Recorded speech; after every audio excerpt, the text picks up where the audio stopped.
I remember going up to the receptionist and saying, "I'm here to admit my dad." And she said, "We don't admit here at Czorny. They're moving in."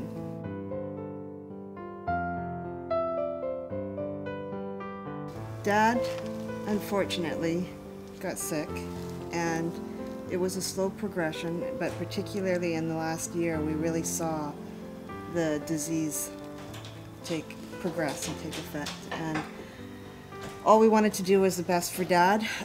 Mom, of course, took care of Dad tirelessly. She did everything for Dad, and there was no way, anyhow, that we were going to be able to remove Dad from the home. So we went to the doctor. His doctor is also the resident doctor here, Dr. Wilms, and he said that the best thing you can do for Dad right now is try to leave him in his familiar surroundings at home as long as possible. So we did, and all of us, and that's why we're all here, is we all pitched in, and we took care of their yard, which is over 1.25 acres of manicured lawn, which was Dad's hobby. We did the maintenance on the house. We drove Mom shopping and to their doctor's appointments, and whatever Mom needed to help Dad, we did. And we did that as a family.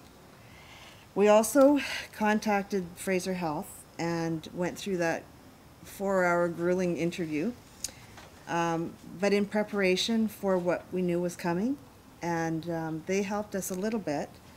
We got a fabulous caregiver in by the name of Richard, and Dad and him really took to each other, but unfortunately we only had approval for a couple hours every second day. It did give Mom some relief because we could take her out and get her groceries, but Dad couldn't be left alone. So anyway, things seem to be going good. I know that Mom probably hid a lot from us because she didn't want to lose him. Then the bottom fell out of everything, and Mom had a stroke in January. And when she had that stroke, fortunately it wasn't a severe one, and she has recovered to 99%, but that stroke took her out of the home. And now we had Dad, and we had to care for him. So between, I think there were 8 of us for 6 days, for 24 hours, and 2 on shift, we took care of Opa. And we don't know how Oma did it. We absolutely do not know how Oma did it. Yeah. And I think that stroke may have been a bit of a godsend, because the circumstance then forced us to make the decision to put Dad in a home. And Mom was in the hospital, so we did it while she was in the hospital, which is very hard for Mom. Anyway, with our Dr. Wilms, Dad's doctor, and the resident doctor here, and an awesome case manager at Fraser Health, and Dory, we totally lucked out in this place. We spend quite a bit of those initial days just watching, learning about the individual, and also talking with the family, learning what their routine has been, what their interests were. And that information is what guides us in terms of the programming for people. We utilize a lot of some of the normal things that go on in everybody's life. If somebody liked to bake, or people sitting around like to have tea parties in the afternoon, we have music and entertainment that comes in, and subsequently out of that comes lots of memories are evoked through music and dancing and movement.